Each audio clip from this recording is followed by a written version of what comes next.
Enfim, mas por que é que faz sentido para o sujeito que já foi eleito querer evitar que todo mundo ponha camiseta ou boné? Bom, porque ele é mais conhecido. Se o adversário dele, que é novato, não puder colocar boné ou sei lá o quê, melhora as chances dele. Por exemplo, não, é ridículo? Sim, mas de ridículo em ridículo, o eleitor passa menos a conhecer o adversário do sujeito que já foi eleito. Então, um outro exemplo é essa história aí, essa brincadeira, desculpa, corta brincadeira, tribunal. O júri não considere o mas esse negócio aí de financiamento exclusivo de campanha, proibir financiamento privado e associar a votação em lista, o que é que os caras adoram nesse troço aí? As direções partidárias adoram isso. Por quê? Quem é que eles vão colocar na cabeça da lista? Eles mesmos. Esse é o principal atrativo para eles. As listas partidárias vão ser ocupadas por quem já está eleito. Né? Isso aí aparece sempre. Quem é que aparece na lista partidária? Quem já detém o mandato. E o cacique, fulano, tá. É para isso que serve. Não é para mais nada além disso. Então, é claro que existem outros motivos políticos mais profundos que justificam ou que eles alimentam um debate a esse respeito. Né? Mas não tenham dúvidas de que a motivação dos políticos é essa. Né? Muito bem. Então, eu me desviei bem. A pergunta é por que o sistema político brasileiro está tão disfuncional?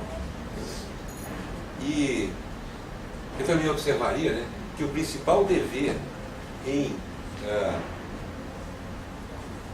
evitar que indivíduos de má catadura participem de eleições é dos partidos políticos. Cabe um partido político.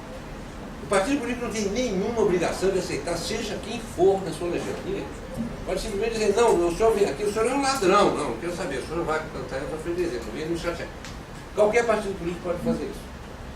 E em 2008, no começo de 2008, com base exatamente na preocupação com essa história de indivíduos que respondem ao processo da justiça, o Partido Democratas anunciou que recusaria legenda a pessoas que estivessem nessa situação. Não cumpriu a promessa. Agora o Partido Verde, o PV, disse o mesmo. Vamos ver se vai cumprir ou não vai cumprir. Acho difícil cumprir, né? Com tanta gente com problema, é difícil não fazer. Muito bem, então a principal responsabilidade para a presença desses indivíduos na vida pública brasileira se a gente pode alocar alguém aos partidos, que poderiam recusar. Né? O último responsável é o eleitor, que muitas vezes, né, é colocado como culpado. A vítima, no caso, é culpada. Né? Por quê? Porque o eleitor não sabe desses problemas. Ele não conhece esses problemas. Como é que ele vai conhecer? Por telepatia? Será que o eleitor na rua, o camaradinha lá, em qualquer lugar do Brasil, que vai votar, ele tem alguma ideia de como é que os candidatos que se apresentam se comparam entre si em termos, por exemplo, nesse particular, para ficar sobre isso? Tem alguma ideia? Como é que ele poderia ter essa ideia? Quem é que tem a responsabilidade por informar o eleitor? Por favor. Seria a propaganda eleitoral gratuita?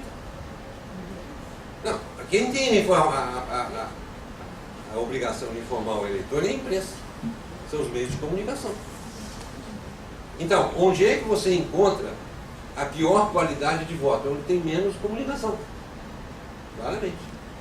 E é bastante claro que quando a mensagem, digamos assim, é clara, o eleitor rejeita mesmo. Vou dar como exemplo o caso dos sanguessugas. Não sei se você lembra, os sanguessugas eram um bando de aventureiros que tinha na Câmara dos Deputados e colocava emenda para arrumar grana com verbas da saúde. 61 galinhas. 61. Desses 61, se não me engano, 59 buscaram a reeleição. Dos 59 que buscaram a reeleição, 3 se reelegeram. Os outros não foram reeleitos.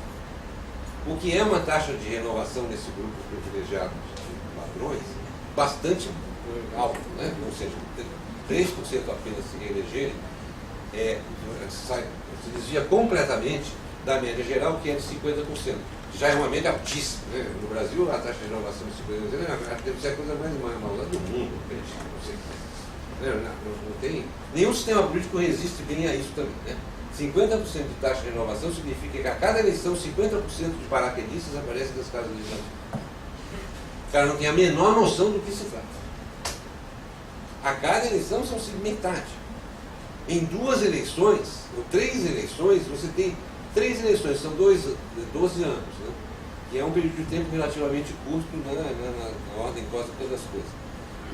Você vai ter, em média, 12,5% dos caras que estavam lá atrás. Que é muito pequeno, não tem memória. Não tem memória. Então, o deputado federal que chega na Câmara dos Deputados, ou aqui na Assembleia Legislativa do Rio de Janeiro, ele chega e ele demora um ano para saber onde é que fica a sala do cafezinho. Quanto mais o resto. O que também estimula, de acordo com os cientistas políticos, a tendência de um sujeito que sabe que se tem 50% de chance de não ser reeleito, ele vai usar aqueles 4 anos para se completar o máximo possível. Afinal, o tempo que eu tenho aqui é muito pouco, mas meter a onda. Esse é um argumento que naturalmente não expressa dessa forma, de uma forma importante. Bom, então, agora, o que faz, eu podia perguntar bem, o corpo político poderia ter desenvolvido mecanismos de autodefesa, né, dentro do estamento político, independentemente do eleitor, certo? E isso, por que não acontece? Isso é obviamente matéria de especulação. Eu diria que há uma forte tendência disso ocorrer por motivos estruturais, econômicos, mas há uma circunstância material que induz as relações políticas no Brasil de maneira fortíssima, que é a prerrogativa que os governantes, ou os indivíduos que ocupam cargos altos na administração, não precisa ser o governante, a prerrogativa que esse indivíduo tem de nomear pessoas para ocupar os chamados cargos de confiança. Então isso acontece no Executivo, no Legislativo, no Judiciário, no Ministério Público. O sujeito chega lá, desembargador, ele nomeia um monte de gente da cabeça dele. No governo federal, o número de indivíduos que são nomeados dessa forma está entre 40 e 60 mil. Por que tem entre 40 e 60 mil? Porque há os números que o Palácio do Planalto informa, afirma ser, são cerca de 45 mil. No entanto, há contabilidades que são feitas fora do eixo do poder, dão conta de quase 60 mil. O governador, ex-governador José Serra, de São Paulo, declarou que nomeava 20 mil pessoas. O governo do Distrito Federal, o governador do Distrito Federal, nomeia 20 mil pessoas. Eu acredito que esse deva ser um número parecido com aqui no Rio de Janeiro, se não for mais. Imagina como é que deve ser em Minas. E aí pelo resto. Imagina como é que é no município do Rio de Janeiro, ou no município de São Paulo. São dezenas e dezenas de milhares de pessoas que são nomeadas à vontade, literalmente, pelos chefes de executivo. Como é que o chefe de executivo opera com isso? Os jornais publicam isso após cada eleição. Acaba a eleição, o cara foi eleito, já aqui, vem cá, bicho, vote comigo, fala para o partido, vote comigo, não me chateie, não me fiscalize, aprove o que eu quiser e em troca você fica com tais e tais cargos na administração. É uma compra. Optação via distribuição de cargos. Então, o que isso causa? Isso causa um leque de problemas. Em primeiro lugar, o que os partidos políticos querem com isso? Por que um partido político ou um político quer, às vezes acontece individualmente, particularmente com os senadores, por que um senador quer nomear o superintendente regional do INSS da região não sei o quê? Para quê?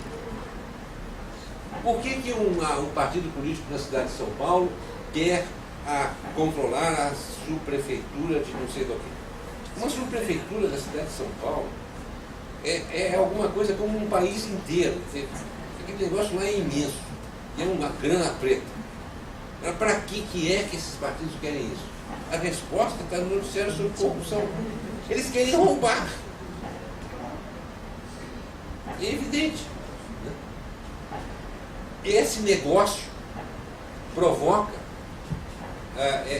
veja, é um negócio mesmo. É noticiado. Qual é o partido? Loteamento de cargos.